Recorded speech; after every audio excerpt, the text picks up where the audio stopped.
This is one motorcycle, mechanical parts, wiring, electronics, all captured as a single multi-level BOM. Down at the instrument cluster, there's a housing, and inside it, a circuit board designed in a completely different tool. Configure the sync once and update the BOM straight from SOLIDWORKS.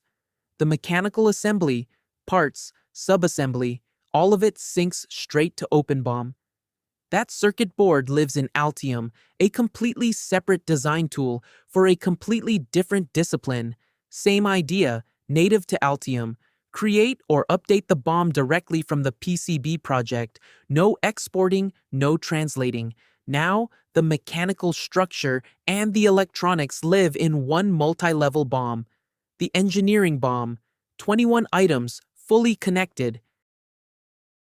And it can flow straight into an ERP. In Odoo, the same parts show up as a real bill of materials, ready to manufacture. This is the manufacturing BOM. Costs, lead times, routing.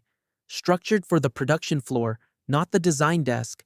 Every part underneath it is still a connected record. Documents, usage, everything traced back. Even the drawing points back to one place.